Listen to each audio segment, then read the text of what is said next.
جس نے بھی اپنے نفس پہ اعتماد کیا نا کہ نہیں ہم تو کیونکہ بہت 18ویں منزل پر پہنچ چکے ہیں سلوک کی.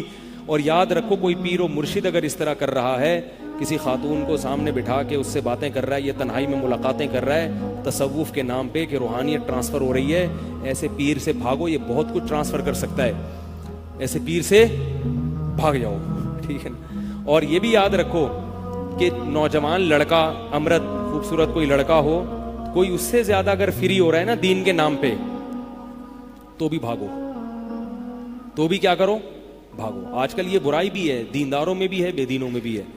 تو اپنے آپ کو برائی سے بچاؤ, بچاؤ. جہنم کی آگ برحق ہے, اللہ کا وعدہ سچا ہے.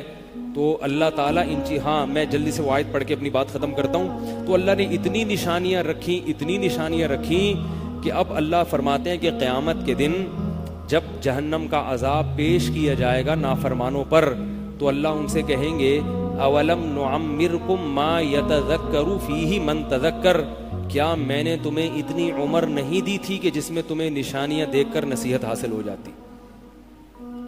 یا تو ہوتا نا کوئی 12 سال میں مر جائے, 15 سال میں مر جائے, اس بیچارے کو بھی پنپنے کا موقع ہی نہیں ملا. اللہ فرماتے ہیں کوئی 40 سال, کوئی 30 سال, کوئی 25 سال, کوئی 60 سال, کوئی 90 سال, اس میں اتنی ساری نشانیاں دیکھ کر تمہیں دنیا کی سب چیزیں سمجھ میں آ گئیں, میں سمجھ میں نہیں آیا, یہ کیسی باتیں کر رہے ہو. اور پھر اللہ ایک اور سوال کریں گے, افا حسبتم انما خلقناکم عبثا, کیا تم یہ سمجھتے تھے کہ ہم نے تمہیں بیکار پیدا کیا, کھیل کود کے لیے, کھانے پینے کے لیے, موج مستیوں کے لیے پیدا کیا ہے. وَأَنَّكُمْ إِلَيْنَا لَا تُرْجَعُونَ, اور تم یہ سمجھتے تھے کہ تم نے لوٹ کر ہمارے پاس نہیں آنا ہے. تو کتنے بیوقوف تھے تم, کتنے بیوقوف تھے.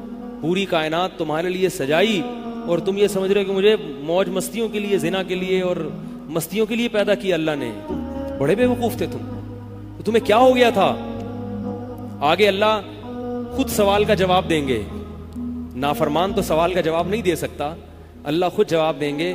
فتعال اللہ الملک الحق, وہ اللہ جو بادشاہ ہے برحق, وہ اس عیب سے پاک ہے کہ انسان کو عیاشی کے لیے پیدا کیا. اس اتنی زبردست مخلوق کو کیوں پیدا کیا؟ موج مستیوں کے لیے, ہلے گلے کے لیے, تو یہی مقصد ہے. یہ جو کافر لوگ ہیں نا, ان سے آپ پوچھیں نا کیوں پیدا ہوئے, تو پتہ کیا کہیں گے؟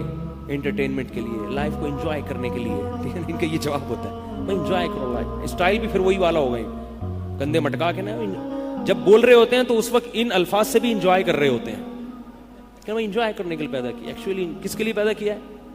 انجوائے کرو. پھر ہلنا شروع کر دے گا, پھر کیا کرے گا؟ ہلنا شروع کرے گا, پھر یوں دائیں بائیں جائے گا, پھر ناچنا شروع کر دے گا. جب ملتے ہیں کسی سے تو گھومنا شروع کر دے گا.